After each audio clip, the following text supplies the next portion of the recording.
ಸಂಬಂಧಪಟ್ಟಾಗೆ ಕೆಲವು ತಪ್ಪು ಕಲ್ಪನೆ ಇದೆ, ಅದನ್ನ ನಮಗೆ ಶೇರ್ ಮಾಡಕ್ ಹೋಗ್ತಾ ಇದ್ದೀನಿ. ಸೊ ಯಾರು ಹೊಸದಾಗಿದ್ದೀರಾ ನೀವು ಫಾಲೋ ಮಾಡ್ಕೊಳ್ಳಿ. ಮತ್ತೆ ಎಲ್ಲಾ ಮಕ್ಕಳಿಗೆ ರಿಕ್ವೆಸ್ಟ್ ಮಾಡ್ತಾ ಇದ್ದೀನಿ, ಲೈಕ್ ಮಾಡಿ, ಶೇರ್ ಮಾಡಿ ಮ್ಯಾಕ್ಸಿಮಮ್ ವಿದ್ಯಾರ್ಥಿಗಳು, ಮತ್ತೆ ವಿಡಿಯೋನ ಸೇವ್ ಮಾಡ್ಕೊಂಡ ಮರಿಬೇಡಿ.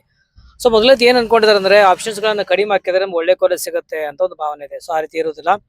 ಮ್ಯಾಕ್ಸಿಮಮ್ ಆಪ್ಷನ್ಸ್ ಗಳು ಹಾಕಿ ನಿಮ್ಮ ಪ್ರಯಾರಿಟಿ ಆಧಾರದ ಮೇಲೆ ನಿಮಗೆ ನಿಮ್ಮ ರ್ಯಾಂಕಿಂಗ್ ಆಧಾರದ ಮೇಲೆ ನಿಮ್ಮ ಕೆಟಗರಿ ಆಧಾರದ ಮೇಲೆ ನಿಮಗೆ ಸೀಟ್ ಅವೈಲೇಬಲ್ ಆಗುತ್ತೆ. ಸೊ ನಂದು ರಿಕ್ವೆಸ್ಟ್ ಏನು ಅಂತಂದ್ರೆ ಮ್ಯಾಕ್ಸಿಮಮ್ ಕಾಲೇಜಸ್ ಗಳನ್ನ ಹಾಕಿ, ಸ್ವಲ್ಪ ಆಪ್ಷನ್ಸ್ ದಯವಿಟ್ಟು ಹಾಕ್ಬೇಡಿ. ನಾನು ಇತ್ತೀಚೆಗೆ ನೋಡ್ತಾ ಇದ್ದೀನಿ ಕಡಿಮೆ ಆಪ್ಷನ್ ಆಗ್ತಾ ಇದ್ರೆ ಸರ್ ಒಳ್ಳೆ ಕಾಲೇಜ್ ಸಿಗುತ್ತೆ ಅಂತ. ಆ ರೀತಿ ಆಗೋದಿಲ್ಲ. ಮ್ಯಾಕ್ಸಿಮಮ್ ಆಪ್ಷನ್ಸ್ ದಯವಿಟ್ಟು ಹಾಕಿ. ಆಮೇಲೆ ಸೇಫ್ ಕಾಲೇಜ್ ಏನಿದೆ ನೋಡಿ ಅದನ್ನ ಮೊದಲೇ ಆಗ್ತಾ ಇದ್ದಾರೆ. ಈ ರ್ಯಾಂಕಿಂಗ್ ಕಾಲೇಜ್ ಸಿಗುತ್ತೆ ಅನ್ನೋದನ್ನ ಮೊದಲೇ ಪ್ರಯಾರಿಟಿ ಕೊಡ್ತಾರೆ. ಆ ರೀತಿ ಆಗ್ಬೇಡಿ. ಮೊದಲು ಡ್ರೀಮ್ ಕಾಲೇಜ್ ಆಗಬೇಕು, ನಂತರ ಸೇಫ್ ಕಾಲೇಜಸ್ ಆಗ್ರಿ, ಆಮೇಲೆ ಎಕ್ಸ್ಟ್ರಾ ಆಪ್ಷನ್ಸ್ ಗಳನ್ನ ಹಾಕಿ. ಯಾಕಂದ್ರೆ ನಿಮಗೆ ಸೇಫ್ ಕಾಲೇಜ್ ಸಿಕ್ಕಾಗ ಚಾಯ್ಸ್ 2 ಮಾಡಿ ನೀವು ಡ್ರೀಮ್ ಕಾಲೇಜ್ಗೆ ಟಾರ್ಗೆಟ್ ಮಾಡಬಹುದು ನೆಕ್ಸ್ಟ್ ರೌಂಡ್ಗೆ. ಚಾಯ್ಸ್ 2 ಮಾಡಿ.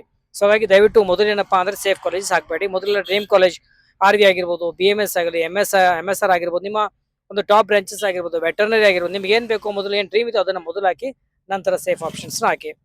ಆಮೇಲೆ ಏನ್ ಅನ್ಕೋತಾ ಇದ್ದಾರೆ ಮಾಕ್ ಅಲಾಟ್ಮೆಂಟ್ ಫೈನಲ್ ಇದೆ, ಸೊ ಅದಾದ ನಂತರ ಮುಂದೆ ಹೋಗಿ ಬರೋದಿಲ್ಲ ಅಂತ ಒಂದು ಭಾವನೆ ಇದೆ. ಆ ರೀತಿ ಇರೋದಿಲ್ಲ. ಮಾಕ್ ಅಲಾಟ್ಮೆಂಟ್ ಆದ ನಂತರ ನೀವೇನಪ್ಪಾ ಅಂದ್ರೆ ಆಪ್ಷನ್ಸ್ ಡಿಲೀಟ್ ಮಾಡಬಹುದು, ಮತ್ತೆ ಚೇಂಜ್ ಮಾಡಬಹುದು, ಪ್ರಯಾರಿಟಿಲಿ ಬದಲಾವಣೆ ಮಾಡಬಹುದು. ಓಕೆ, ಅದು ಫೈನಲ್ ಇರೋದಿಲ್ಲ, ನೆನಪಿರ್ಲಿ. ಓಕೆ, ಸೊ ಇದೊಂದು ಟ್ರಯಲ್ ಅಲಾಟ್ಮೆಂಟ್, ಅದು ಮಾಕ್ ಅಲಾಟ್ಮೆಂಟ್ ಅಂದ್ರೆ ಅದು ಫೈನಲ್ ಇರೋದಿಲ್ಲ. ಆಮೇಲೆ ಇನ್ನೊಂದು ಏನ್ ಅನ್ಕೋತಾ ಇದ್ದಾರೆ ಅಂದ್ರೆ ಒಂದ್ಸಲ ಸೀಟ್ ಸಿಕ್ಕ ರೌಂಡ್ ಒನ್ ಅಲ್ಲಿ ಅದೇ ಫೈನಲ್ ಆಗುತ್ತೆ, ಅಡ್ಮಿಷನ್ ಮಾಡ್ಕೊಳ್ಬೇಕು. ಆ ರೀತಿ ಇರೋದಿಲ್ಲ. ನಿಮ್ಮ ಹತ್ರ ಚಾಯ್ಸಸ್ ಇರ್ತವೆ. ಅಡ್ಮಿಷನ್ ಮಾಡ್ಕೊಳ್ಬೇಕಂದ್ರೆ ಚಾಯ್ಸ್ 1, ನೀವು ಅಪ್ಗ್ರೇಡ್ ಆಗಿ ನೆಕ್ಸ್ಟ್ ರೌಂಡ್ ಹೋಗ್ಬೇಕಂದ್ರೆ ಚಾಯ್ಸ್ 2, ಸಿಕ್ಕಿರಂತ ಕಾಲೇಜ್ ಡಿಲೀಟ್ ಮಾಡಿ ಮತ್ತೆ ಇನ್ನೊಂದ್ಸಲ ಸೆಕೆಂಡ್ ರೌಂಡ್ ಅಲ್ಲಿ ಪಾರ್ಟಿಸಿಪೇಟ್ ಮಾಡ್ಬೇಕಂದ್ರೆ ನಿಮಗೆ ಚಾಯ್ಸ್ 3 ಆಗ್ಬೇಕು. ಒಟ್ಟಾಗಿ ಕೌನ್ಸಿಲಿಂಗ್ ಪ್ರಕ್ರಿಯೆನೇ ಬೇಡ ಅಂದ್ರೆ ಚಾಯ್ಸ್ 4 ಆಗ್ಬೇಕು.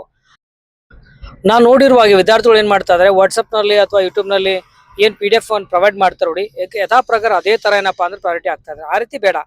ಇದು ನಿಮ್ಮ ಬಜೆಟ್ ಮೇಲೆ ಡಿಪೆಂಡ್ ಆಗುತ್ತೆ, ನಿಮ್ಮ ಲೊಕೇಶನ್ ಮೇಲೆ ಡಿಪೆಂಡ್ ಆಗುತ್ತೆ, ನಿಮ್ಮ ರ್ಯಾಂಕಿಂಗ್ ಮೇಲೆ ಡಿಪೆಂಡ್ ಆಗುತ್ತೆ, ನಿಮ್ಮ ಕೆಟಗರಿ ರಿಸರ್ವೇಶನ್ ಅದರ ಮೇಲೆ ಡಿಪೆಂಡ್ ಆಗುವಂತದ್ದು. ಸೊ ಅದರ ಅನುಕೂಲ ತಕ್ಕ ಹಾಗೆ ಚೆನ್ನಾಗಿ ಸ್ಟಡಿ ಮಾಡಿ ನಿಮ್ಮ ಪ್ರಯಾರಿಟಿ ಆಗಿ. ಎಲ್ಲರ ಪ್ರಯಾರಿಟಿ ಸೇಮ್ ಇರೋದಿಲ್ಲ. ಓಕೆ, ಅದನ್ನ ಕಾಪಿ ಪೇಸ್ಟ್ ಮಾಡಬೇಡಿ, ನಿಮ್ಗೆ ಒಳ್ಳೆ ಕಾಲೇಜ್ ಕೈ ತಪ್ಪೋಗುವಂತ ಸಾಧ್ಯತೆ ಇದೆ. ಓಕೆ, ಇದೇ ರೀತಿ ಅಪ್ಡೇಟ್ ನೀಡ್ತಾ ಇರ್ತೀನಿ. ಮತ್ತಷ್ಟು ನಮ್ಮ ಮುಂದೆ ಟೇಕ್ ಕೇರ್, ಬಾಯ್.